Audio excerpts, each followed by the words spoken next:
Happy Thursday. Football is back. Yo. You can tell but because it looks like everybody's watching preseason football right now. But not only is the NFL back, Alabama football is very close to being back. With fall football comes fall recruiting, and we have a special guest here tonight to talk some fall recruiting. But before we get to that point, oops, Jeff sorry, wrong button. Sorry, wrong button. We gotta pay some bills. Do do. the dang thing. Please like, subscribe, share. If you're on social media, go ahead and share. Send this to your grandma. Say, Grandma, I know you ain't got anything going on, so jump on YouTube and check them out. But you guys love talking recruiting, and we do too. So we thought that we would bring somebody in who loves talking recruiting as well. So fresh off of X, where I messaged him, and he was so gracious to come on with us. Director of Recruiting and Managing Editor for Touchdown Alabama Magazine, Mr. Justin Smith. Justin, thank you so much for hanging out with us tonight. How you doing, man? I'm doing good, man. It's great to be on for sure. Okay. Justin, how you doing, buddy? Yeah, I'm good. I got to tell you, man, I really love your content. I follow you on X. I absolutely love your content. You're an insider who's an actual insider. What? Yeah, What? There's a lot. Those exist? Well, yeah, they do exist. There's not a lot of them. There's a lot of self-proclaimed ones, but Justin definitely knows what he's talking about. He's plugged in. I got a lot of respect for the work you do. We follow a lot of you guys like you, Clint Lamb, just a lot of folks all over there who just really, you can tell you're passionate about what you do, well-informed, great opinions. Here at Waaaay Offsides, everybody loves talking recruiting. We tell them all the time, we're not insiders. We'll give you our opinion based off of what we're seeing and other people talking about.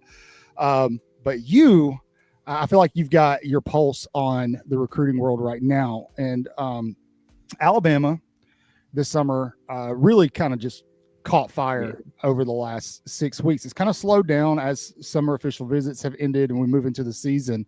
But everybody's starting to talk about flips. And I kind of wanted to touch on that a little bit if you're comfortable talking about it. And who you think might be a primary flip targets for Alabama going into the fall.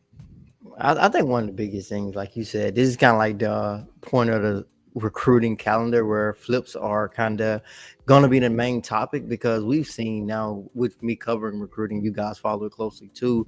The landscape of recruiting just consistently changes from year to year with NIL and just how the calendar shapes up in today's era of recruiting, which is a bit different from when I first started covering it. Most commitments seem to happen during the summer. And I think that's for the large part because guys want to be committed before their senior seasons. Everybody is trying to enroll early, trying to get their collegiate career started as soon as possible. So there's multiple factors that play a role into why flips will basically be the main, probably the biggest conversation driving points that we talk about when we talk about fall recruiting with the Crimson Tide. And that goes both ways because people are going to try to flip Alabama players too, because they're going to look at their recruiting class and they're going to try to reach out to a guy. I always call, which is kind of funny, the official offer day. I always call it kind of like a reset day for a lot of teams to say, hey, let's reset our recruiting board a little bit here. Make sure this guy gets an official offer. Make sure this guy gets an official offer. So see if we can reconnect or reset everything on our recruiting board. And that happens with Alabama, I think, too, and every other top collegiate program. Really, I think it's a good opportunity for them to reset a lot of things. So I think in terms of Alabama, I think you have to keep in mind and really take a look back at guys who officially visited Alabama during the summer. I think Derek Meadows is a guy kind of bring up in this conversation, kind of a flip late type of guy, because usually you get them on campus for that official visit because you're trying to plant the seed.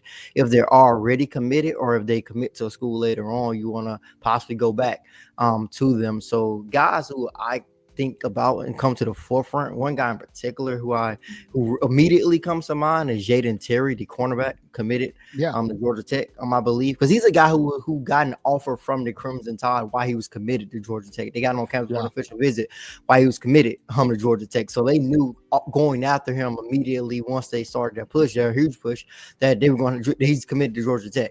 So I think he's a guy to know. You always want to pay attention to in-state guys. I think you don't give up on Tank Jones, although I think he is locked in with Oregon right now, but I still think that's a guy you stay in contact with. One of the more interesting things about Tank that I looked at when basically evaluating his recruitment, whenever I talk to him, and I talk to a lot of guys, of course, and with in-state guys, it goes a lot of different ways. But whenever I talked about his relationship with Alabama, it was always more so we are building our relationship. Our relationship is going in a good spot. We're continuing to get better. They're talking to me more. So to me, it was never just looking at his recruitment and what he told us. It was never like, yo, I love my Alabama relationship. It seemed like their relationship never reached a point where I thought it needed to reach for them to get commitment in terms of them being straight up out front as the 100% front leader. And I think they have an opportunity to continue to build their relationship, but not only with Tank, but every other recruit. I think this comes to mind too,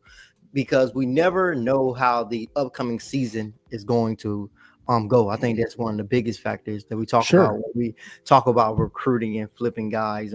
That's this one probably the biggest driving force when the school you're committed to, you look up, they 2-4, 1-5. Well, I thought we were going to compete for a championship where you're 1-5, and the coach you don't even know he's going to be there the next week, not even next year. So that's when things kind of get a little different. So I would kind of hold our horses in terms of who exactly could be those flip targets, but I think it's going to start to develop a little bit more during the as the season goes on. Yeah, you brought up official visits. Official visits seem to really bear some good fruit for Alabama. Obviously, that last visit that Tank was on, but you also had Xavier Crowell, you had Sadarian Morgan. Alabama gets verbals from both of those guys. I keep, a lot of people nowadays, they're concerned with the rankings. Like Alabama's not number one in their recruiting ranking right now, but I'm trying to keep people kind of reeled in that it's evolving, it's different. When you look at Alabama, kind of their average grade of player, what are they, 21 commits right now compared to USC, Georgia having 30? What they have, when Courtney Morgan said quality over quantity, he meant it. And I mean, if Bama had 30 plus commitments right now, they would likely have the number one class in the country, I think. But I don't want people to get so caught up on the ranking as opposed to really what they have committed right now. Whether they hold on to that or not is a different story. But out of who they have right now, who do you think is the most crucial guy to keep moving through the fall?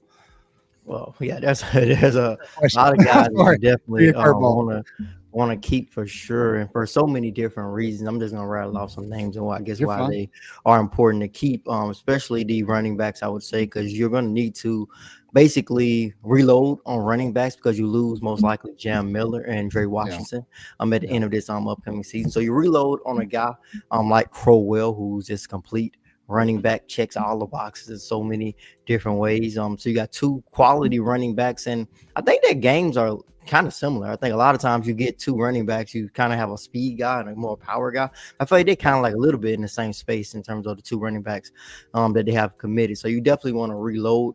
Quarterback was interesting to me for a couple of different reasons. Most likely because you got two, but I totally understand it. That's kind of like why I had to explain, because a lot of people, what you guys probably get it too, whenever you first start, before they got the commitments on the two quarterbacks, whenever you talked about Alabama needing a quarterback, most fans said, usually fans that don't follow recruiting, it was like, we got Keelan Russell, we don't need another quarterback in this class, which typically what they would say. But ultimately, Alabama needs another quarterback because you don't know how this quarterback room is going to look heading into the 2026 season. We could be looking at crazy scenarios. Heck, it could be a scenario where I don't think it's going to happen, where all three could come back, although I don't think that's going to happen because all three of them will have eligibility. It could be a situation where Ty Simpson has his great season, he moves on to the NFL, and then you have Russell and Mack. Heck, one of them can say, hey, I got another opportunity, NIL, hit the transfer portal.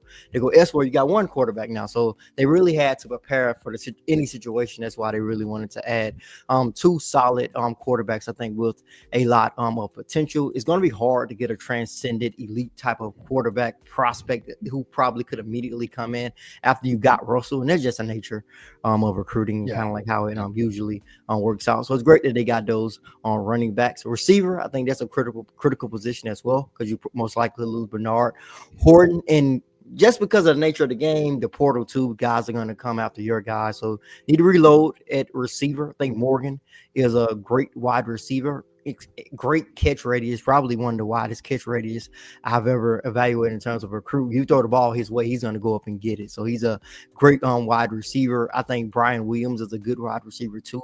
I do too. Explosive for a guy that size. You don't think 6'4" should be that explosive as he looks. Cabello, great as well. Explosive, can stretch the field. So they got a good wide receiver room.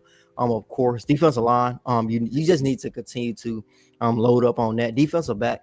As well. But the guy who I really like, probably the guy in terms of his film, is Edwards for sure. The 5-star from St. Francis Academy. His film is ridiculous. I've said it on multiple occasions. I think, heck, you just throw him at Husky and he just gonna know what to do, because his film is exactly what that Husky position is designed to do. You see him blitz from the edge. You see him drop back in coverage. You see him cover the slot wide receiver because he has that 4.3 40 speed. You see him come down, make aggressive physical tackles inside the box as well. So he's probably one of the more impressive recruits I feel like I've covered. I would love to get an opportunity to see him play, although I don't think logistics probably will work out because where they play it. But I would love to see him in person. Most likely, if he plays in the Under Armour All-America game, that's probably why I get an opportunity to see him in person again. But yeah, so I think he's a guy who is really impressive for so many different reasons. I like Griffin as well. I think he's a special talent. But I can go on about each guy. How they fit for sure. But yeah, those are kind of like guys and why they're important. Yeah, but that's a testament to how good this class actually is. It's sneaky good despite where they sit in the national rankings. And that's kind of like my whole point talking to people is it's so different than it used to be because you can't stockpile talent. Like you said about the quarterbacks, you're not going to go get a 5-star quarterback if you've got 2 other 5-stars waiting in the wings in your program already. But I mean, what I've seen so far out of Kalen DeBoer and this staff, 2 years now, is really, really impressive. And when you really peel back the layers and look at their ability to recruit the way they're still recruiting upon the exit of Nick Saban, it makes it that even more impressive. I've been of the philosophy that I felt like when Kalen DeBoer got hired, the first thing he did was he came in and he started working on that network, with the staff.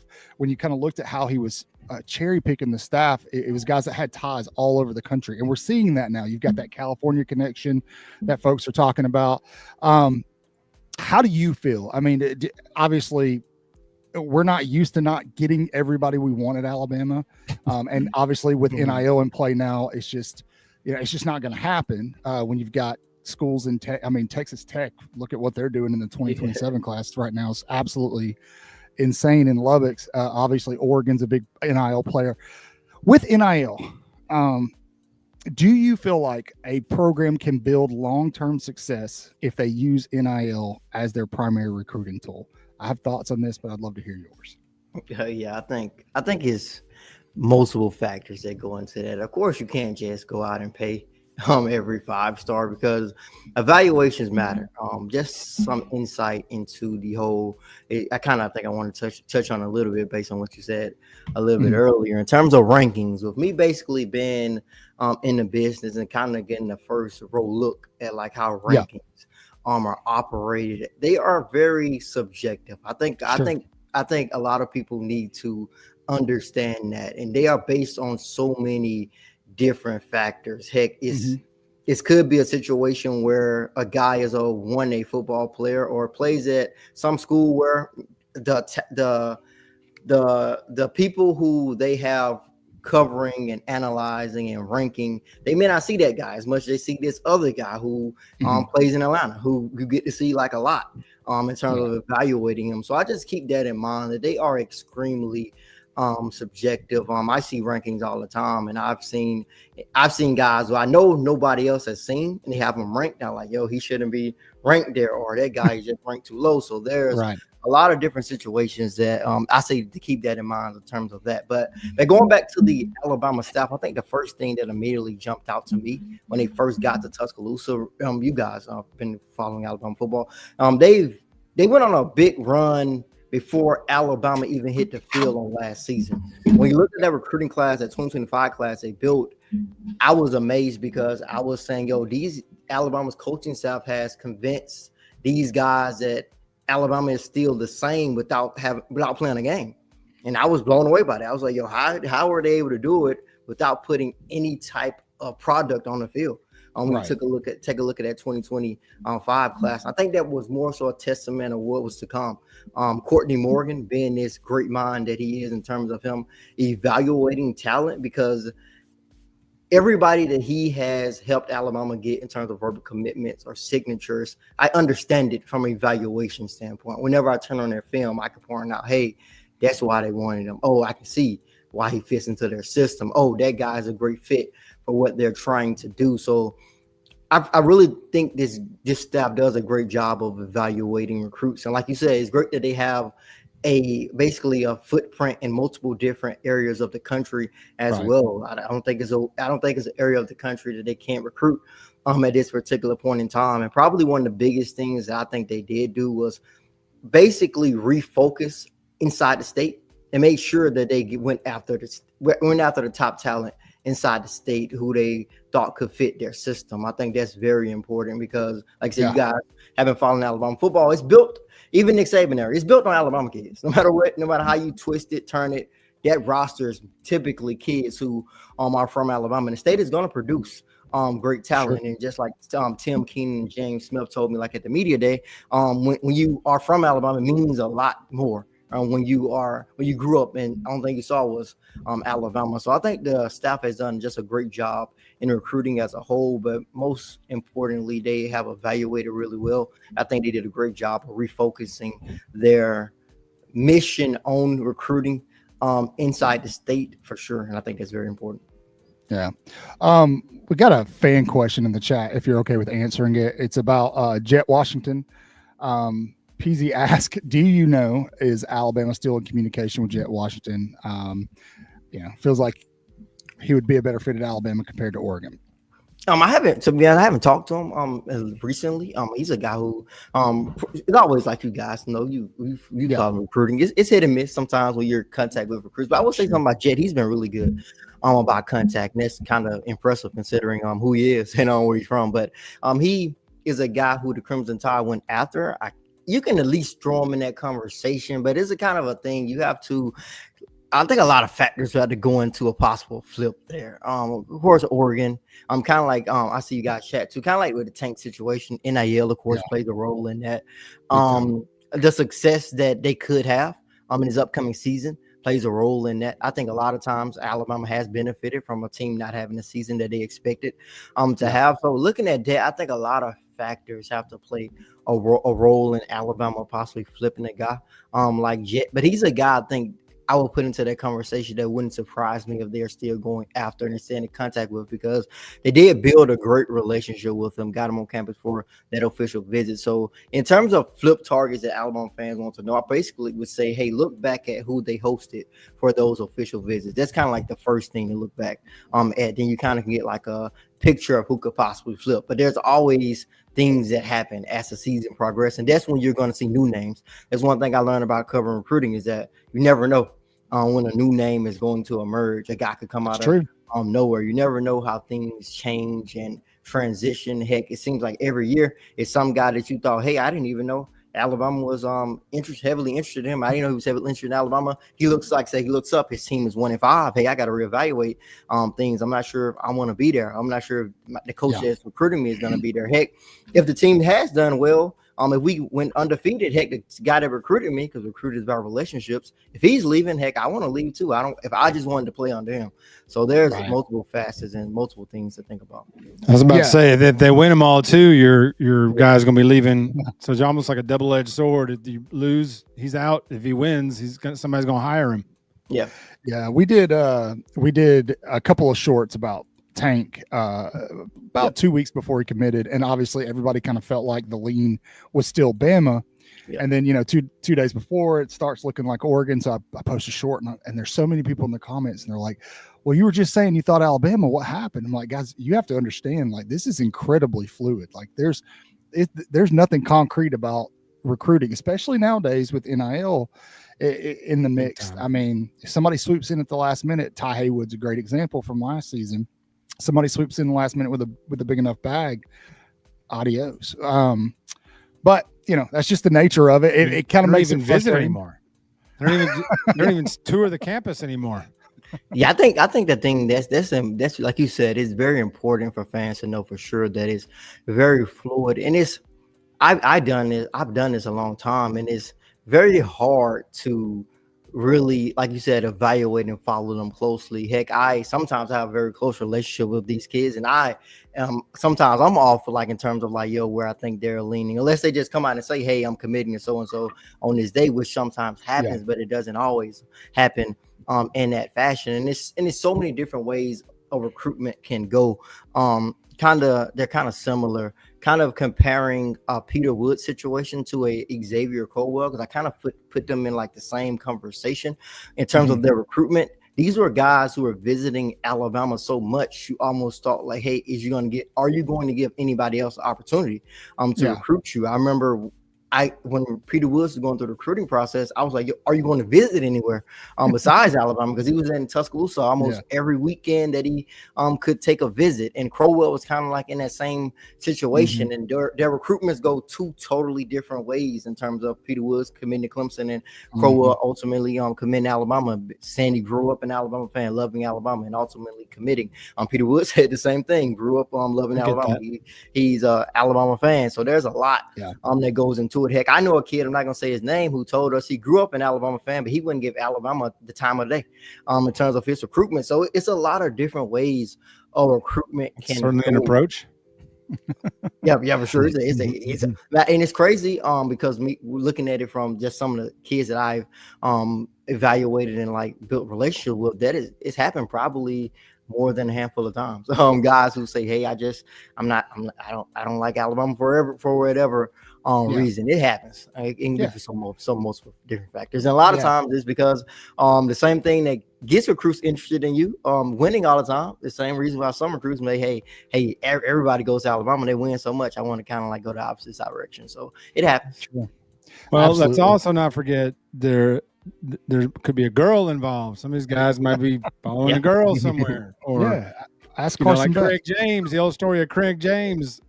Said that his girlfriend gone to Alabama, he'd have been Roll Tide, but she ended up going to SMU, and that's why he went. Yeah, it happens for sure. We can't ignore the fact that there could be a lady involved. Yeah, for sure. Well, Justin, I won't keep it too much longer, but you kind of hinted at the fact that watching through the season, and we're coming up on the season, feels like pretty quick, man. It feels like we were at 100 days out not long ago, but could change a lot of things in terms of a recruit's perspective. And I feel like the expectations surrounding Alabama, specifically the offense, if they meet that expectation, whether it's unrealistic, realistic, whatever, that it's going to be hard to keep some of these wide receivers from at least considering or reconsidering playing for Alabama, especially with Keelan Russell coming down the pipeline. If Bama keeps Ryan Grubb for another season, which they probably, they should. What's your take on that? I mean, yeah, that's another part of the whole recruiting and flipping thing too. If how Alabama's upcoming season goes, if they are as expected to be, has just basically the high expectations they're entering the season with, if they live up to those expectations, you will see some recruits start to reevaluate things. Like you said, if their offense is as explosive as it possibly could be with the weapons that they have out wide, and the running back room really more so Jam Miller, based on what Alabama's coaching staff is saying, but just based on the weapons around that quarterback, if they can't live up to those expectations, like you said, any position on the offensive side of football may be reevaluating things. And I think really, like you guys know, Alabama's success this upcoming season really relies on that quarterback position. Mike said it. I'm here on multiple occasions. I feel like if their quarterback play is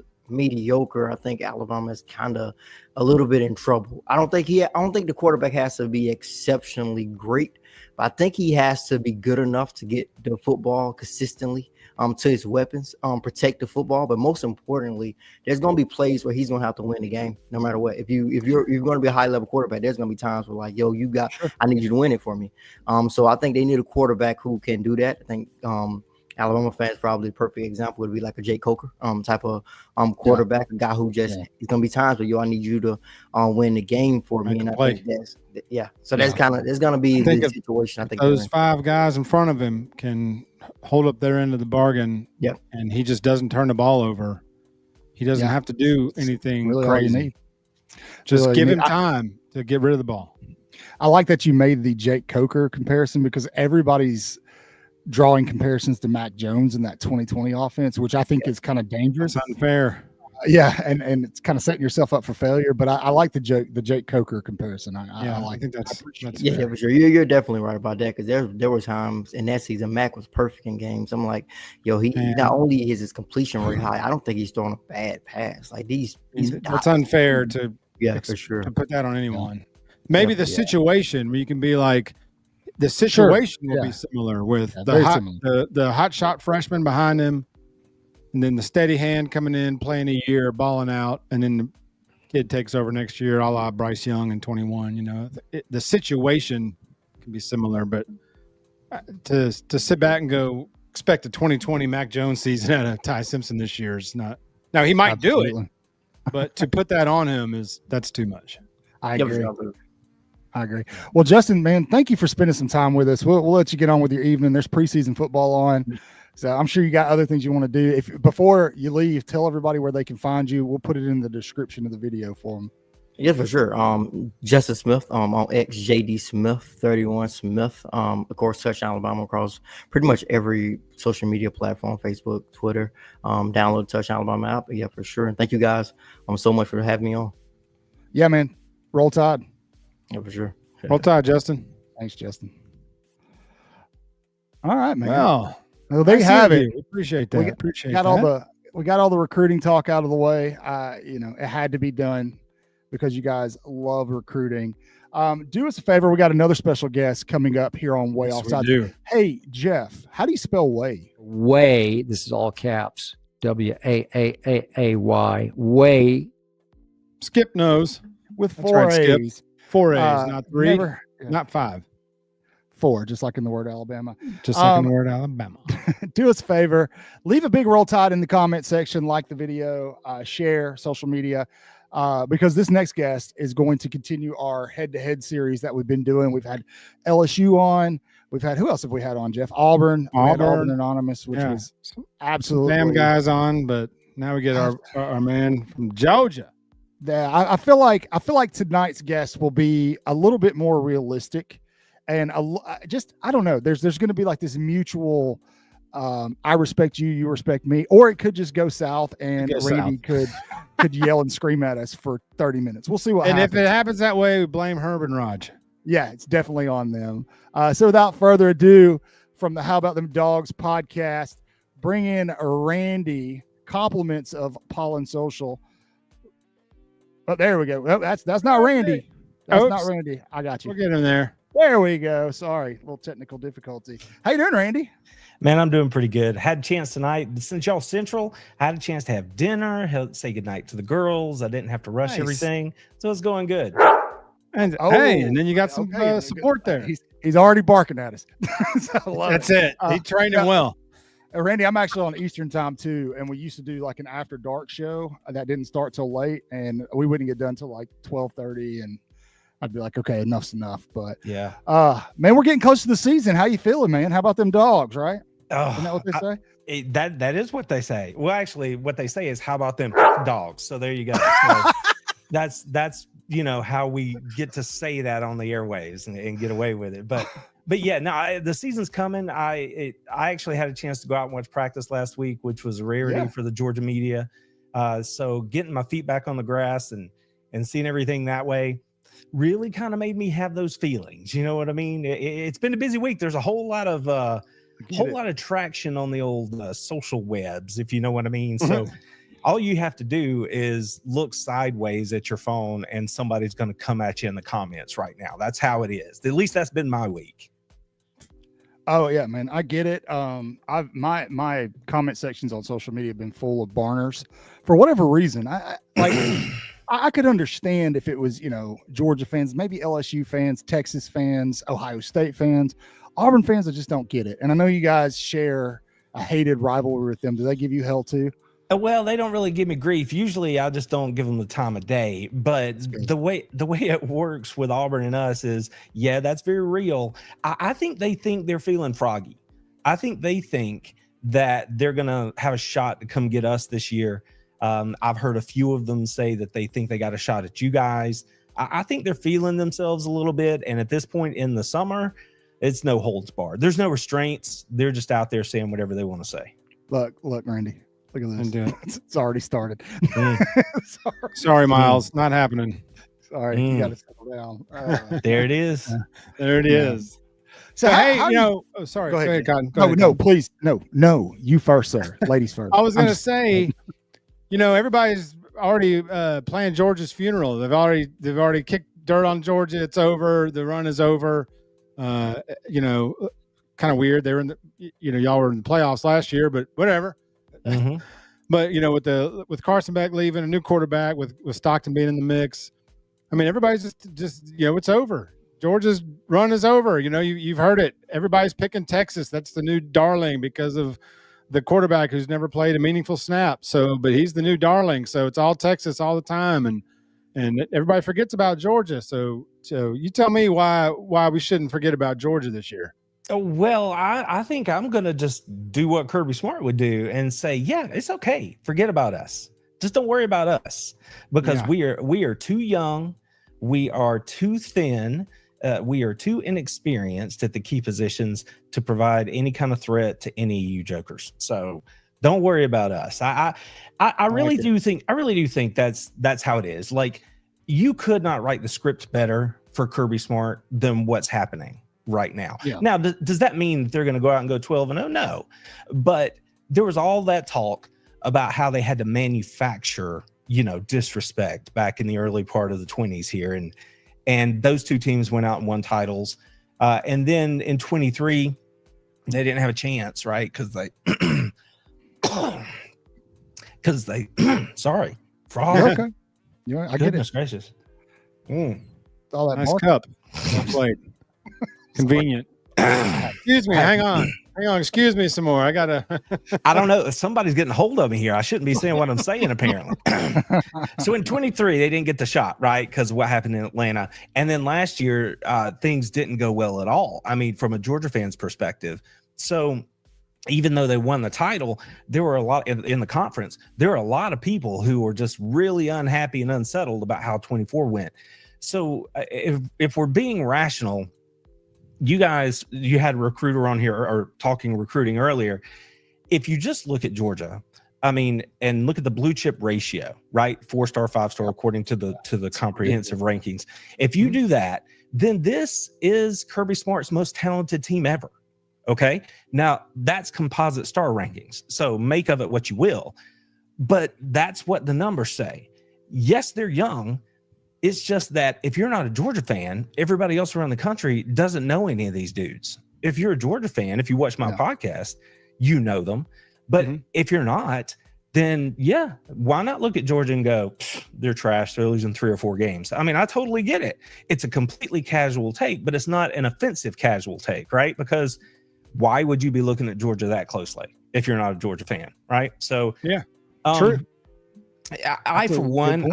I'm not worried about Gunnar Stockton. I'm just not. I think he's not going to be the problem. I think he's going to be better than good.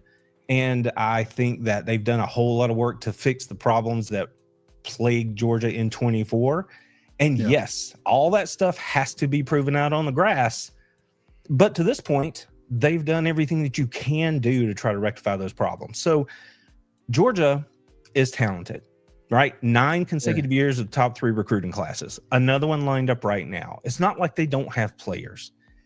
I just have faith as a Georgia fan that the superstructure that Kirby's put in place at Georgia and the way the thing is kind of just rolling, you get the big ball rolling and it keeps rolling.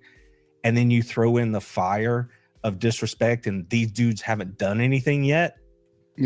you could have a really feisty football team over here in Athens. Well, and a team with a chip on their shoulder, or a team that is playing with, being disrespected as a dangerous squad, even if you're not expected to be good. If you get a room full of guys with a chip on their shoulder, keep flying under the radar, everybody keep kicking dirt on them. You just never know. It's almost like waking a sleeping giant, and it's scary sometimes. Well, I mean,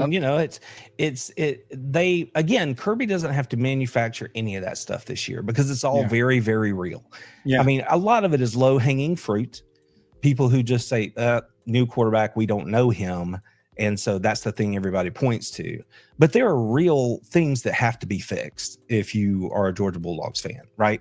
They had to work on the wide receiver room. They did that. They had to, or they're having to, replace 4 of 5 starters on the offensive line. They're working. They can do it. They've got the players. It's just, again, not everybody else knows them. And then in terms of defense, and Glenn Schumann talked about this just today from the podium. He said, listen, last year we were not good enough, period. And the reason we weren't good enough is because we didn't tackle well. And the numbers back that out. If you look at where Georgia played their best games last year, and you look at their open field tackle ratios, they're insanely higher, other than the games that they lost, right? So when they didn't tackle well, they didn't stop the run well, they lost. Georgia has made it a priority to get back to running the football when they choose, and then being able to stop the run when they have to. Again, we have to see it, but they're doing all the work. Yeah, tackling was an issue for y'all early in the season last year. That was showed up in the Alabama game, even on the last play to Ryan Williams.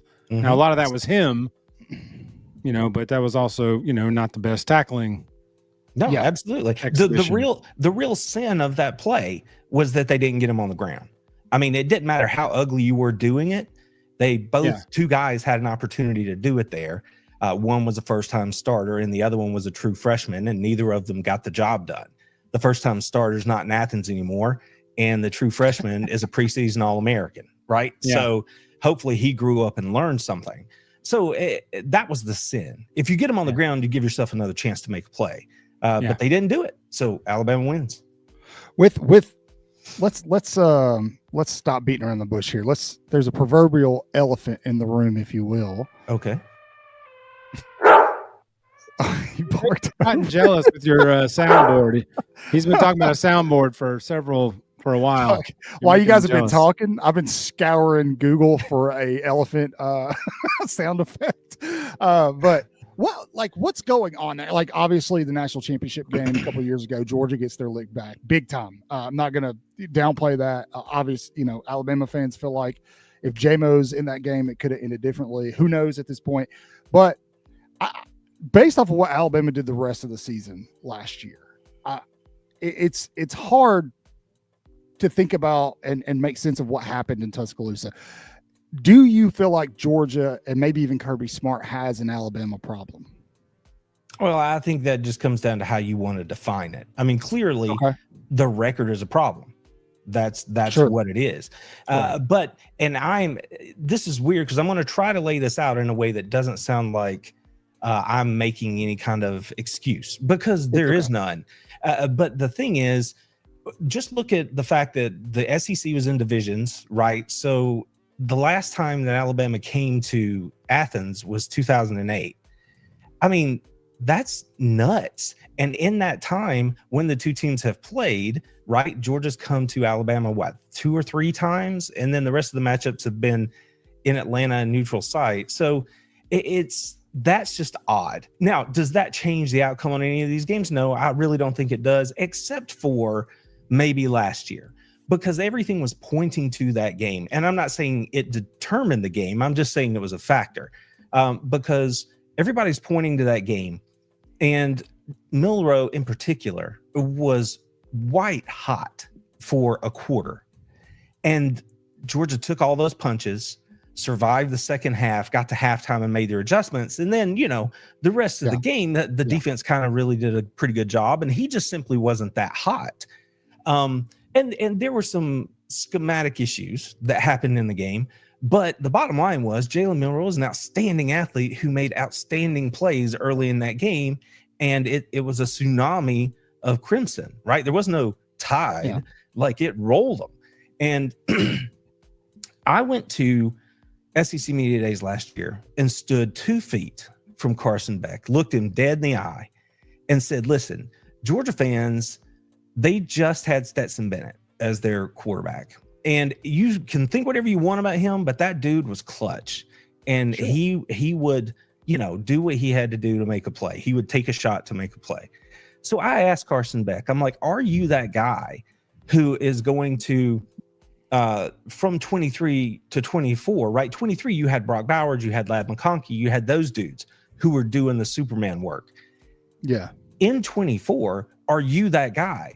And are you going to be the one who's not going to let Georgia lose the way Brock didn't let Georgia lose at Auburn, right? 2 years ago. Mm-hmm. And he said, yeah, I think I'm ready. And then they look rough, at a couple of spots coming up the season. They get to Alabama, they get way down. But then what happens? They had to start throwing the ball. Beck gets hot. He brings them back, right, on his right arm. That's how they came back. So he did his part. And then obviously we discussed the end of the game there. If that thing goes a little bit differently, who knows how the rest of the season goes? Because in 24, Georgia threw the ball more than 60% of the time. Going into the season, the plan was for Colby Young and Ra Thomas to be your top 2 guys. By the time we got to the middle of the year, both of those dudes are off the team or not playing, right? And that just put a dagger in what Georgia's offense was supposed to be. And then you see Beck press and he starts turning the ball over. And, I'm not here to relitigate all that. I'm just saying Alabama and Milroe were super hot. They took advantage of it. Beck did his part. Georgia didn't get the win. I don't think it's a problem the way you and I might be talking about it. Like Florida was a problem in the 90s for Georgia, right? I lived that. That's when I was in college. Steve Spurrier was a problem for me. For everybody. Yeah. but for me as a fan, right? And I can't speak to Ray Goff or Coach Donnan or whoever because I wasn't around the team like that. I don't think that Kirby Smart thinks about it that way. I mean, just dead flat honest. I think that he's going to tell you the reason Georgia loses to Alabama is in 23, they were already showing cracks in that run defense. Bama ran the ball when they had to, and Georgia couldn't stop them. Alabama wins the SEC championship game. You know what I mean? Mm-hmm. Like, I just really think he's always going to point back to X's and O's, and I am way too rational, especially at this age, to disagree. Like, this whole thing about somebody can't beat somebody is nuts. It's nuts. Yeah. I mean, it's a thing that fans say, but I don't think it carries any weight really. For us as fans, absolutely. Right. But as far as the coaches and the players, totally I don't think it's that way at all. Right. I think it's X's and O's. Yeah, it's a different perspective and experience for them compared to us, 100%. We got some questions in the chat. Folks are asking about Georgia's wide receivers this year. Obviously, they go over off the West Coast and bring in Zachariah Branch, which I think is a brilliant move. That kid, I think potentially, if Stockton develops that rapport with him, Zachariah Branch, he's one of my 3 top SEC transfers this year. Him, Eric Singleton Jr., and Isaiah Horton. So 3 wide receivers, of course. But who else are you looking forward to Georgia-wise at the wide receiving position? Well, I mean, Zach obviously made a splash, but if you want to see who's actually going to get the work done this year, it's still going to be Colby Young. Colby Young and Noah Thomas. They're looking at those 2 dudes on the outside to open up the middle of the field for the tight end room, where there's 3 guys that could really hurt you. And then there's also 3 guys at least that are going to line up in the slot that they feel can really hurt you. And so if Young is out there and if Noah Thomas is what he shows so far to be, then you're going to have your hands full trying to cover all those dudes. I mean, that's just the way it is. I know that Alabama has a really good wide receiver core this year. That's a point of pride from the Bama people that I talk to. Yeah. I'm not going to sit here and try to compare those two. I don't know enough about Bama's team to do that. Oh, that's but fine. I know that Colby Young and Noah Thomas give them options that they just simply didn't have last year. And those are the names that everybody knows. But you've also got guys like Sokovie White. You've got guys like Landon Roldan, a freshman. You've got London Humphreys, right? Guys that are going to play and are going to catch balls for Georgia this year that the average fan across the country is just not going to know their name. But you're going to see them as the season rolls along. And then, there was a 5-star freshman in Talon Taylor who came in, CJ Wiley, a high 4-star kid who came in.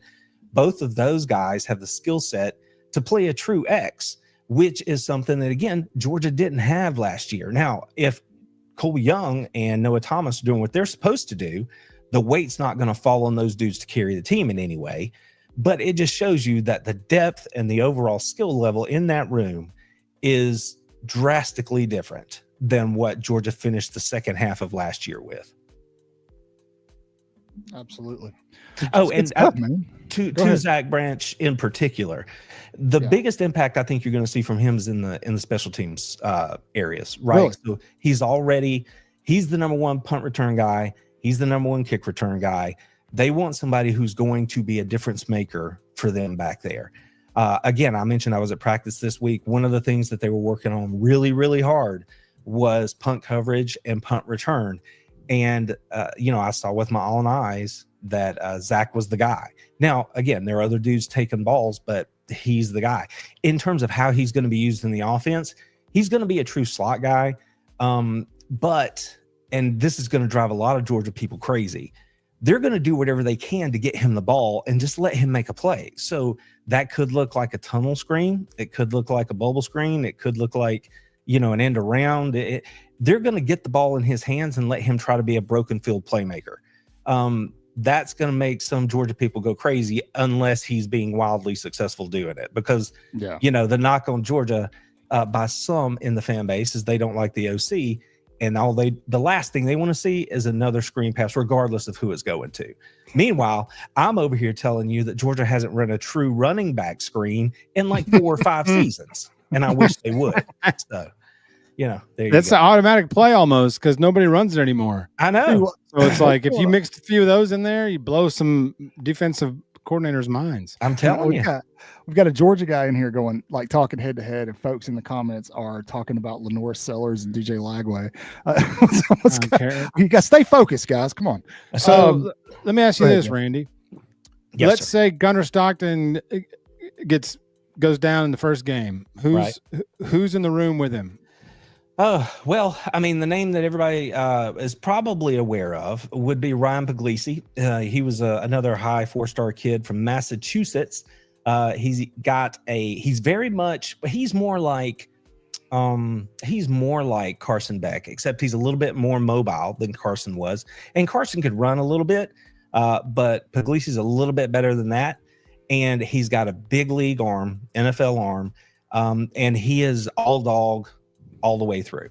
So even when they had the likes of Raiola committed and all those dudes, Puglisi had already committed, and he's like, whatever, bring them on, let's compete, right? So is he a redshirt freshman?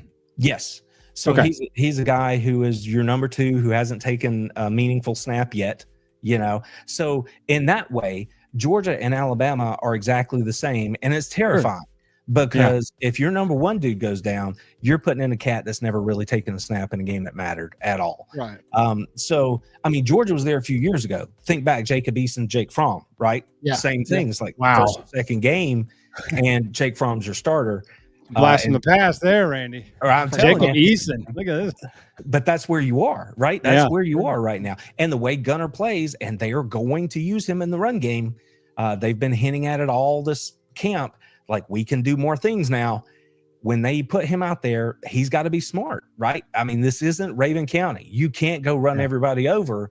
You have to take care of yourself and stay in the game. So Puglisi would be your 2. And then they're battling out number 3. I would probably say that's Ryan Montgomery, even though he's coming off of an ACL injury. He was another high 4-star kid.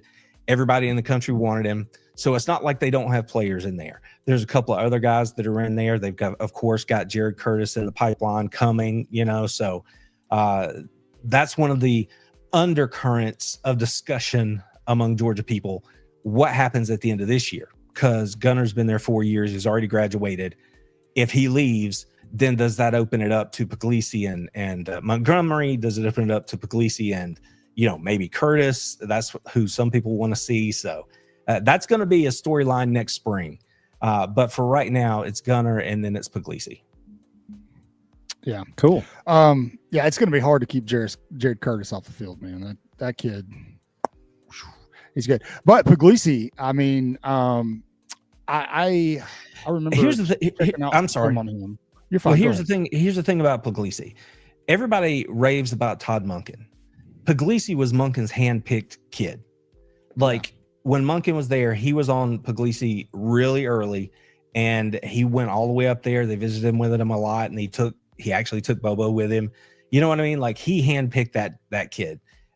So if that means anything, then there you go. I mean, you've got an NFL offensive coordinator who's like, no, that's the dude. So there you go. Yeah. Gotcha. And he's often, at least in circles I've heard, compared to Stetson Bennett. Here's my outlook on Georgia. And it's not as cynical as you're going to get from a lot of Alabama fans. I actually have a respect for Georgia. I don't view Georgia as a rival, just because I don't think Alabama and Georgia are rivals. And the programs are very similar. I think Alabama's moving a little bit away from that.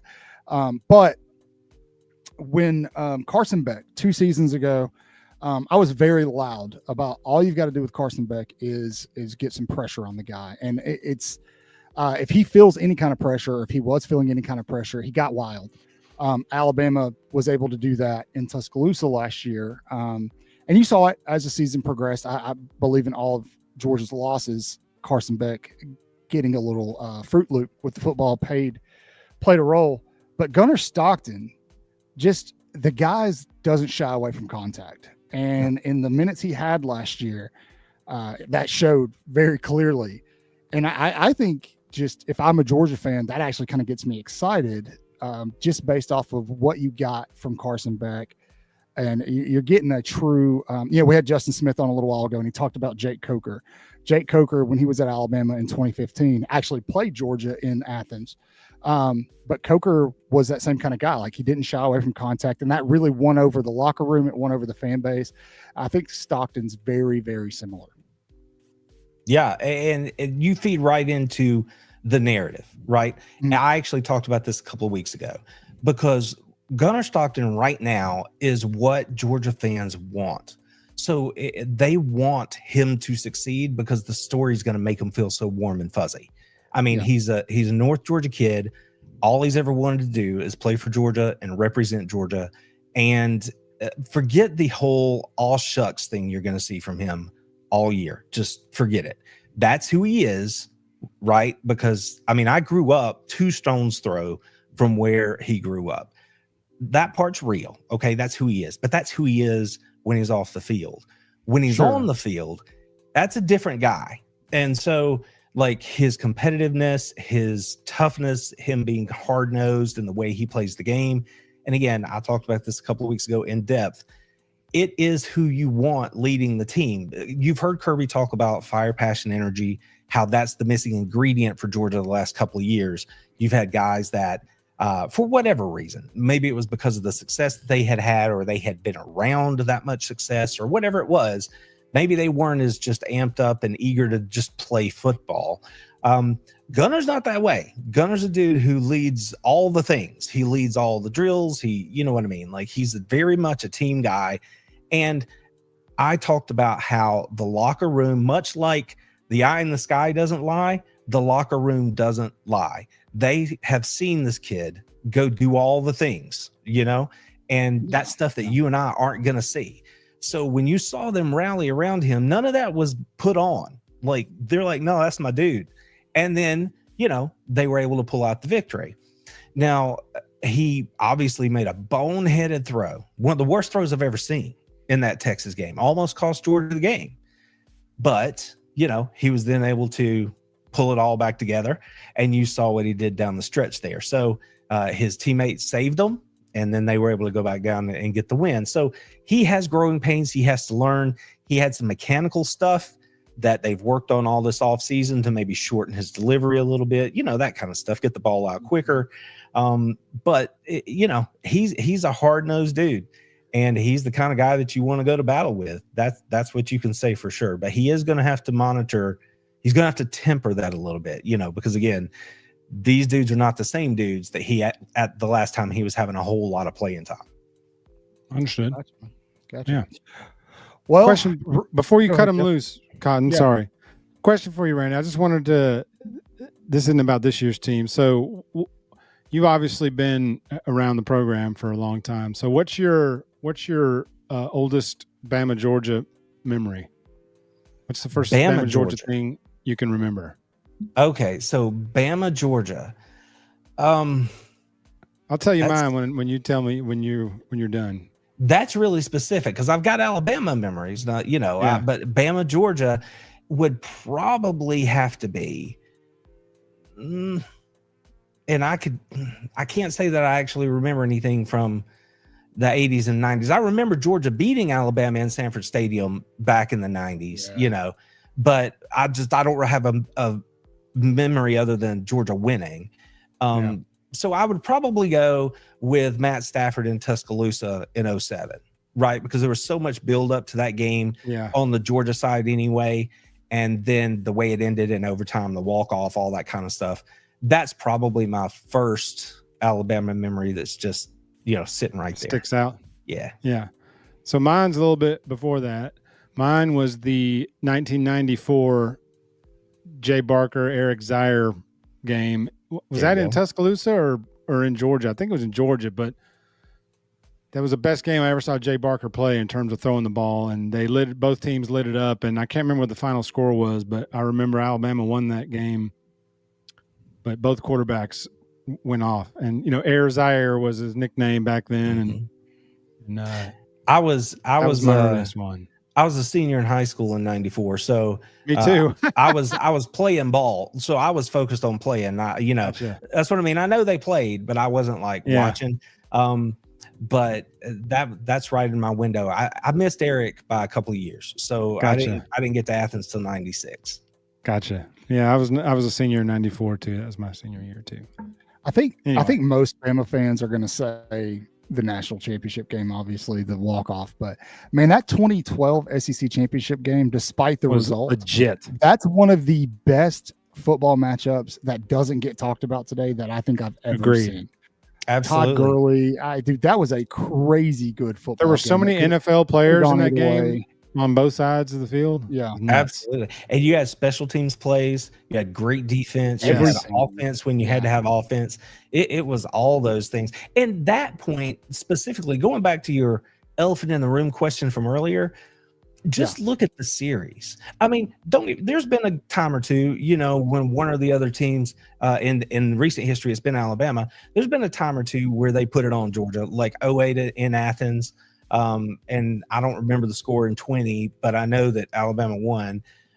So there's been occasions where they got the best of them, right?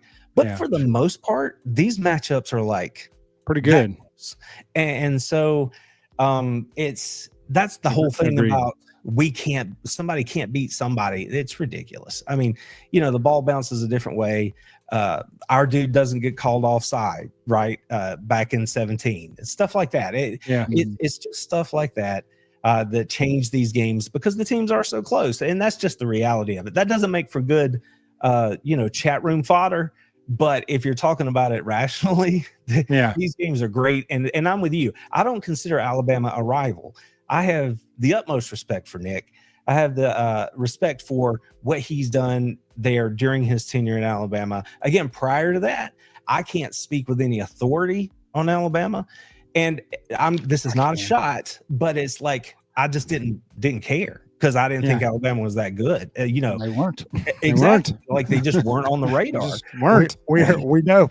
But as far as PTSD. Nick and all that, I know. But as far as I look at them and I'm like, that's who Okay, listen, guys. I've been in a newsroom for 26 years. All right, that's what I've done is cover college football, cover sports, and in the newsroom, we would have debates all the time about when Georgia started to come up. So even that 2012 game, people would ask me, "Who do you want to play in Atlanta if Georgia gets there?" And I'm like, "Well, I want to play Alabama because that's the best team over there. Why? Because I want to see how good my team is, And that was always my answer, and it was sincere because that's who you want to go beat. You want to go beat the best team, and again, that close over and over and over, and that part gets old. But that's where you want to be. Sure. That's kind of how I see it right now. Like, this game in 25 is crazy because they're coming to Athens. There's obviously the win streak and all that stuff's going to be on the line when they get there. And it's different than the last time Alabama was there. It's going to be rocking for sure. Yeah. So and it's Alabama and Georgia. It's like, it's heavyweights, man. This is big time. Mm-hmm. Real blue bloods, unlike the Oregon. The top, this SEC, the best of the best. I know Bama was down last year, but over the last 10 years, these are the two top dogs in the top conference. Absolutely. My wife and I, by the way, I don't know if you guys are anywhere as lucky as I am, but I have a missus who's forgotten more about football than a lot of the dudes that want to argue with me online. Okay. I'm not that lucky. And so we were sitting here today looking at Alabama and Georgia because I'm doing stuff, creating stuff. I'm like, what's a good phrase to use here? And she's like, I really feel good about like Titans, a matchup of Titans. And I'm like, that's a pretty good, because that's what they are. That's what they are. DAWSCAST. That's what they are. And that's what they've been, and listen, Texas or Auburn or Tennessee or Florida or any of these other teams right now that want to have something to say, listen, you just got to beat these two teams. You beat them, fine. If you don't, then just because you're not where they are. Yeah. Well, I remember that 08 game, the blackout game. That was awesome. For us, it was. But you remember we jumped out that big lead, and then Georgia outscored us, almost flipped it first half to second half. And I remember Saban was so mad after that game because Georgia outscored us like 34-7 in the second half or whatever the breakdown was. And I remember how mad Saban was after that game, even though it was a huge win. I mean, it was 08, and Kirby didn't get to Athens till 09. Is that correct? I thought 08 was his first. Was he on the No. It was later because wasn't Rick the coach in 12? Yes. Okay, so Kirby came in 15, I think.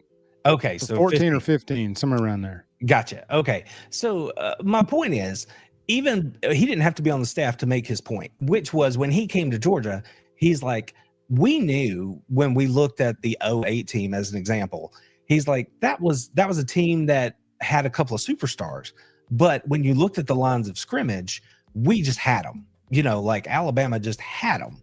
And that Georgia didn't have the right kind of personnel. And then you look at what Kirby's tried to do since he's been there, which has changed the body type of Georgia.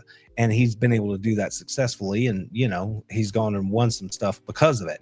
But that was the thing. They rolled in there. And as much as I and other Georgia fans wanted that to go a different way, when you look at it and the skill that was on that team, I mean, Julio had a Milroe moment there. Like he wasn't going to drop anything that night, and that's just how it went. And they put a coming out party. Yeah, absolutely. And they put it on them. Certainly was. Well, Rick, before we let you go, I got to ask, what's your prediction? Or what did I say? Rick, Randy, Rick and Morty. Pick out the R right. Sorry. I know it started with an R. Sorry, I'm sleepy. Randy, before we let you go, what's your prediction in Athens, man? What are you expecting to happen? I think nobody wants to believe me when I say this, but I think that for the season, I haven't made any official predictions yet. Georgia, to me, looks like a 3-loss team, but because of the way Kirby does what he does and the belief that I have in this team, I think they're going to get to 10-2. And I believe that one of those losses is going to be to Alabama. And really? regardless of everything that I said earlier about being in their heads and all that, the only reason I'm picking Alabama, because I could make an argument of why Georgia's going to put it on them, right? That Georgia's going to beat them by 10 points or more. I can make that argument. The only reason I'm picking Alabama is just because until Georgia can go out there and do it, then I'm not going to sit here and pick them anymore. Because last year I did that and talked myself into it based on X's and O's. And then you have a first quarter like Jalen Milroe had. Listen, the wheel route touchdown pass that he threw to James. That was ridiculous. Stupid. That's a stupid play. Like, I mean, great play. I don't mean stupid bad. Like, I know. The ball was, you know what I mean? Like, no, we were all like, that's Jalen Milroe threw that? What? Right. So I'm like, come on now. And so that just seems to happen. So I'm just going with the universe and I'm saying, universe, show me. So I'm picking Bama just because it seems to go that way. But that's one of the losses I have for Georgia this year is against Alabama. Now, that's again, I can argue it the other way, but that's what I'm going with. That's a game you can argue both ways, and at the end of each argument, you're going, "Yeah, you're right. You made a good point." I mean, I think it's setting up well for Alabama. I do think that they'll play again in Atlanta. 100%. I do. Yeah. I think Bama and Georgia play twice next year, and I think potentially they split them. And so I think both make the playoff, though. Okay. I mean, I don't know if you guys saw my I did do predictions for 1 through 16 inside the conference, and I actually had Georgia getting to Atlanta and winning, but they were playing LSU. So I'm not buying the LSU hype, man. I'm not buying the LSU hype. Fair. That's completely fair. Yeah. But I'm like, why not? And I looked at the schedule and I'm like, where could it happen? And I was able to talk myself into going, yeah, that could be tough. You know, like Texas is going to lose here, and that's going to knock you know what I mean? Yeah. So that's how I got there. I had neither Texas or Alabama making it to Atlanta. People had a lot to say about that one. So. Randy, I'm going to share something with you that only certain people here that listen to us know. Texas is losing 3 games this year, 3 regular season games this year. Well, you remember I was talking to about Mrs. Beast. That's what we sometimes call her, or on the channel. I was talking to her earlier, and I haven't gotten her picks yet. Right, I haven't done it, but she nailed Alabama last year. Before the season, we sat here and she was like, no, they're going to lose, bam, bam, bam. Now, she didn't pick Vandy. Okay. But she had the numbers right. And I'm like, all right, well, we'll see. And sure enough, it played out that way. And I didn't pick that game right either. When Georgia was playing Alabama, I'm like, are you sure? Are you going to stand by your picks? And she goes, I'm just as messed up about all this as you are because of the way it was going. But she nailed it. So I haven't asked her about Texas this year. But like I've said for months that I think I like Ohio State just simply because they're at home. And if Texas goes in and beats them, all right, well, we'll learn something. They're loaded too. And then we'll go from there. Loaded. Yeah. Ohio State's loaded. Yeah, they are. Well, Randy, please tell the folks where they can find you, man. Okay. It's easy enough. Well, I say it's easy. It's this long string of letters, HBTF, WGS, cast, everywhere. You do that, and you're going to find us everywhere. The website, the podcasts, the socials, all the things. You're going to find us if you can string all those letters together. Yeah, I'll make sure good stuff. I'll make sure to put it in the description below for any dog fans who catch us later on down the road. Randy, it's been a great talking to you. Thanks for hanging out with us, man. Thanks for joining us, Randy. Yeah, appreciate you coming on. Awesome dude, man. And save the date. We'll have you on towards the end of the year for like a health check episode. We'll bring you back and we'll see how we all really don't know what the hell we're talking about. I think I can stand on that completely. And none of us know anything. So I'm all for coming back and drowning our sorrows together. That's fine. Sounds good. Sounds good. Randy, enjoy the rest of the evening, man. Have a good night. All right, fellas. Be good. See you, buddy. Thank you. Hold on. I got to wait. There he goes. I got to do it really quick since there's no dog.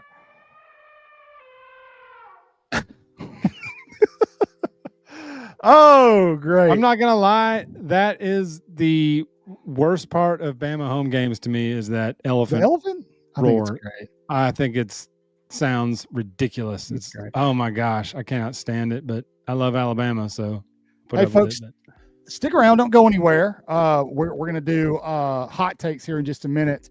But that head-to-head segment was brought to you by Pollen. And you may be asking yourself, Cotton, what's Pollen? Well, I'm going to tell you. Pollen Social has been a total game changer for us as creators. It's a fun, fast, and ridiculously easy way to get your content out there. It's like having a control center for your whole content world. We can post to all of our socials and online media platforms from one place. Saves a ton of time and stress. It's got built-in campaign tools, hashtag suggestions, and their AI features that make it super simple to plan, create, and optimize our content that we push out on YouTube, Facebook, Instagram, TikTok, anywhere. The platform's always evolving, and it listens to its users. It listens to its creators and their support. These are real people who actually want to help you. So if you are in the podcasting business, or if you are growing or creating a brand, these are people who are trying to help you grow. They're trying to help you maximize your content, understand your content, strategically implement your content, and stay creative without all the chaos. Pollen is definitely the move. Pollen Social, one voice, one listener, infinite connections. One drop becomes a ripple becomes a movement, because real connection doesn't chase click, it builds community. Pollen is where it begins. Create the buzz with Pollen. Jeff. Yes, sir. I think it's time for some hot takes, brother. What do you think? I think you are correct. Let's do some hot takes, folks.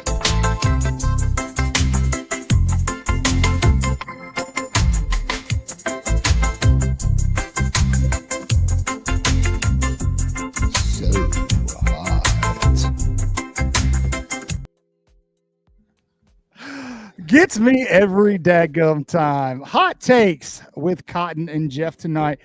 We're going to be talking about some of the best college football traditions around the country.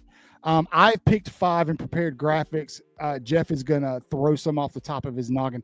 Actually, Jeff, you can see my 5 here in the graphic box, right? So do you want to throw out any honorable mentions before we don't do one of the top 5? No, my honorable mention is wait, is this for the what we talked about before? Traditions. Yeah. My honorable mention is Colin Baton Rouge at Tiger Stadium. That's a good one. That's a good one that I didn't put in my legit. top 5. Chat, please let us know. Oh, the cowbells. My gosh. Your favorite traditions in college football. I'll go ahead and let you know that the Eagle flight around Jordan-Hare Stadium is not in my top 5, as are a few others. I tried to pick ones that I felt like were more fan engaging and not necessarily, hey, look at me. It was something memorable and fun for the fans to do, as well as they have direct correlation with the university, with its history, or the city that they're in. So I got some good let it go, Eric. We moved on to a different segment. So we'll start here. We're going to start with number 5, and I think a lot of Alabama fans that went down or went up to Madison last year will agree with this one. It's Jump Around at Wisconsin. I get it. It's just a bunch of people in a stadium jumping up and down to a really loud song, but it's so interactive and fun. I don't know. And I also think it's a step up from the Virginia Tech run out to Enter Sandman. Everybody runs out to some kind of music. So I guess I don't really get that one at Vatech. Plus they're like turkeys or something. I don't know. Yeah. But plus it's Mariano Rivera's entrance music. Can't have that song. So I'm going to go Jump Around for Wisconsin at number 5. Probably a huge swing and a miss. Plus, it's a cool song. Y'all all know it. Anybody that's our age knows that song. Jump Around. Anybody that's our age has been up in a club or a bar to that song and lost their mind. And if you deny it, you're lying. Jump up, and get down. That's it. All right. Y'all know what's up. Let's move on to number 4. Chat, be interactive here. Talk to us. Let us know your favorite college football traditions. That's where everybody is. I forgot that game is on tonight. So, okay. That dude, Kyle, that's cool. A great one. This is a really good one. I absolutely forgot about this, and now I'm kind of wishing I would have put it on the list. Yeah, the Iowa Hawkeyes, where the whole stadium turns and waves at the Children's Hospital. That one is fantastic. But then they mess it up because then they go out and put that product on the field and they score like 10 points, and Iowa makes everybody sad. Jeff, no. That's like John McEnroe. I'm not going to share your comment, Lance, because that one may be a spoiler alert. Oh my gosh. I don't like this one either. I don't like this one. I know this is real popular for people, the running down the hill, but the fact that Dabo goes first and just is drawing the entire stadium's attention to himself, I don't know. I don't know that that's his intention, but it does rub me the wrong way. I can't. That's the stupidest looking thing I've ever seen. He goes charging down that hill. It looks so lame. I'm also going to say anything with marching bands is not on this list for the simple fact everybody's got a marching band in college that does nifty stuff. So dotting the I, that may be a cool tradition in Ohio. It is whatever. Splitting the T that they do at Tennessee, it's literally people moving over. It's people just taking a couple steps backwards. Thank you, Jeff. That's on me. Taking a couple steps backwards. I don't buy into that. Yeah. Larry with a haymaker. Well done, Larry Snow. Oh, Lance with another haymaker. Yeah. Yes. That could be a terrible one. That one's weird, man. That one's weird. All right, let's move on with my list. At number 4, and I know what you guys are thinking. Don't back down at the University of Florida. I got a chance a couple of years ago to see this live at a night game, and I get it. It's a newer tradition.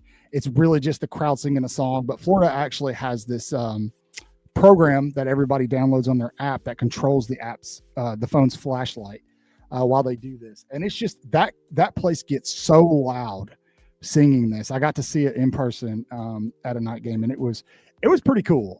It was pretty cool. For those of you who don't know, Tom Petty's from Gainesville. And this is a newer tradition. They've only been doing it for a couple of years, but I really like this one. It's fun. I like Tom Petty, so maybe I'm a little biased. Let me know what you think. That's a good crowd song too, though. It is right? Going, hey, baby. I mean, you get everybody doing that. Yeah. That's like Mr. Brightside, you know? Yeah, it was so good. College football used it last year for like every freaking game. Florida Gator fans were like, that's our song. Why are they using our song, man? But I don't. Jay Bake's right. I don't have it. No, Lance. Virginia Tech is not on my list. I've already addressed it. I'm not impressed by the run out to Enter Sandman, and I absolutely love Metallica. Favorite metal band of all time. Everybody runs out to a cool song. For Alabama, it's Thunderstruck. It's not on the list. I'm not posting that, JP. Anyway, so all right, let's move on. Is this real? Lance, no, they don't. I don't know. You can't trust anything Lance might say in this conversation. Lance might be off his rocker. Somebody other than Lance, let me know if this is true. Because if that's true, that's crazy. And we're all about to be watching it because Texas Tech is about to finish with the number 1 recruiting class in 2027, 28, and 29. They really do. That's absolutely insane. All right, moving on. At number 3, this one's pretty cool, and I get it. Alabama's about to play them in a couple of weeks, so you don't want to give them any props. But Chief Osceola planting the spear down at FSU, it's pretty cool. Nobody else has a tradition like that. A lot of other people have animals that are part of their game day traditions, but this one's cool because, I mean, there's a cultural significance. Obviously, Seminole tribe is historically very relevant and important to the state of Florida. This one's really cool.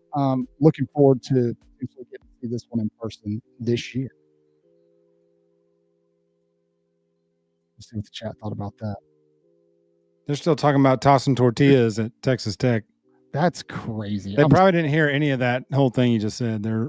Yeah, guys, we moved on up on the tortillas. We moved on to FSU and Chief Osceola. But to their credit, tortilla tossing is more entertaining than FSU. Yeah, stat guy. I feel like the majority of these probably hit better at nighttime than the daytime. There's just something different about a night game anywhere, and so I would imagine the traditions are much cooler at night. Dude, don't nothing hit a tradition like an 11 a.m. kickoff. I hate 11 a.m. kickoffs, man. All right, number 2. I think this one's cool. You may disagree. That's fine. It's my show. So this is true. Ralphie. Running the Ralphie over at Colorado. I love this. They run a live buffalo onto the field. That's kind of badass. That's all I'm saying. It's a real buffalo. It's got handlers. They run it onto the field. It's pretty cool. I've seen first person footage of them running it back into the trailer, and it's pretty terrifying watching this huge animal come barreling at you at high speeds. Plus, I like watching it with the anticipation that somebody's going to trip and the buffalo's going to get loose, and there's just going to be this giant fiasco. You guys remember when they put Bevo on the sideline with Uga during that one Georgia-Texas matchup? Yeah, and Bevo about ended Uga's life. I feel like the more we keep playing around with these animals in college football, something's going to happen eventually. Something's going to go wrong. Remember when Uga about bit the Auburn receiver back in the late 90s? Yes, I do remember that. That do like crazy. Kyle, I do like live animals. You might be onto something. I just like animals. So hold on. Jay Bake. Shh, be quiet. We'll go ahead and do it since Jay Bake ruined it. Number 1 for me and for most of you who are Alabama fans, if you're not an Alabama fan, you're not going to agree with this pick, but it is Dixieland Delight at 100%. nighttime. This one gives me goosebumps and hits me in the feels every time. I actually have a video of my mom a couple of years ago before she got diagnosed. She got to go to the Mississippi State game. Only time she's ever been to a Bama game. And she has got her pom-pom and she's singing. She doesn't know all the words, but God bless it, she's trying.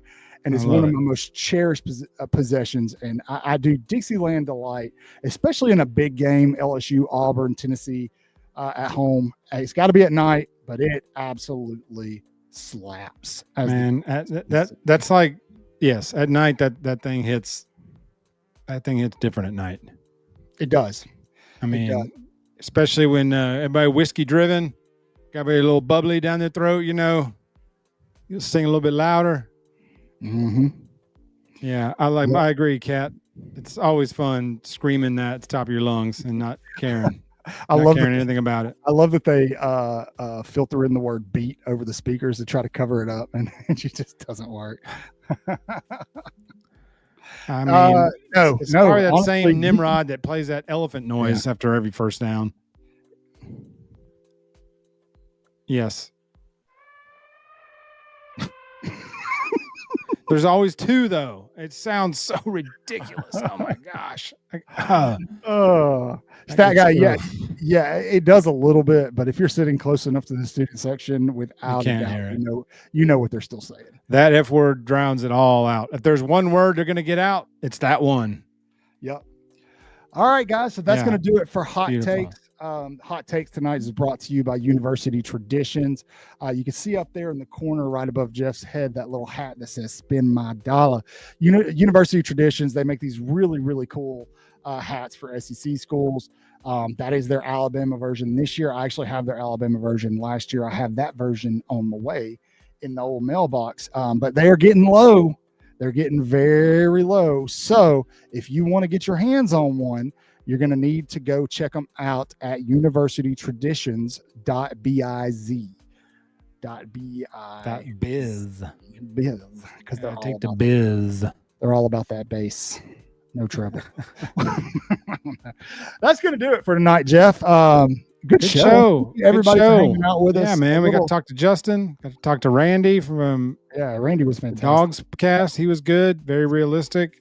Yeah, you guys make sure you go over and tell your Georgia friends. Yes, Randy, thank you for joining us. And we will have Randy back later on in the season once we're into the season, along with our friend Joy is going to come back, and Auburn Anonymous is going to come back on later in the season. Yeah. We're going to touch base with all our head-to-head friends. Well, much later in the season. Next week we're working on a very special guest. Should I show him, Jeff, who it is? Sure, because I don't know who it is. Yeah, okay. we are working on getting Miss Emily Grace McWhirter. Hello, Emily on Grace. The show with us next week. She has agreed. We'll see if the schedules align.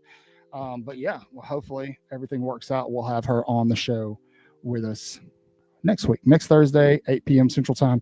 You guys know we are pushing out a ton of content, ton of shorts, ton of long form content every day. Shout out to Eric really quick.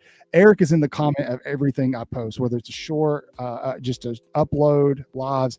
Eric, absolutely appreciate the love. The rest of you, shout out to J-Bake. J-Bake's got some really cool stuff going on in the background that we're going to partner with here very soon. Just a lot of good things are happening, and a lot of it is because of you guys. This is true. Noted. Okay, Lance. We'll get that. We'll get the producers on that. We'll just be really small, like in the corner or something. So we'll just be little tiny men down here in the thing. Please like, subscribe, hit the notification bell. Look, grassroots growing here. Tell your friends about us. Tell your coworkers about us. Please, if you can, if you see us posting on social media, especially video clips, links, help us out. Share it. Let's get some more people in there. We're shooting to get this thing up to 10K before the football season's help us over. Help us, y'all. We're less than that. We are in the month of football season. Yeah, football's on right now. Bama plays football this month.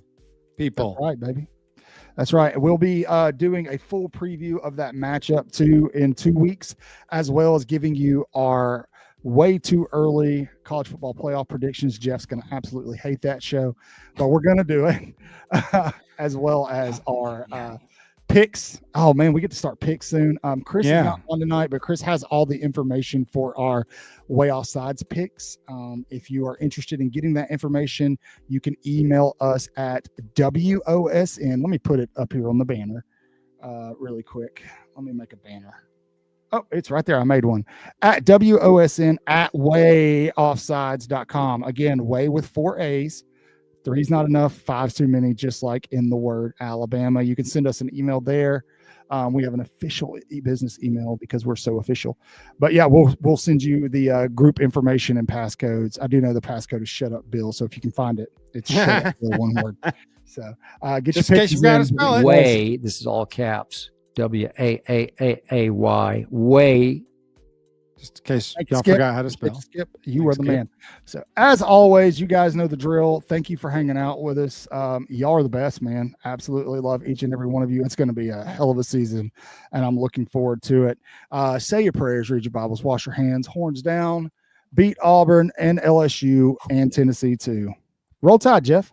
Rolleth.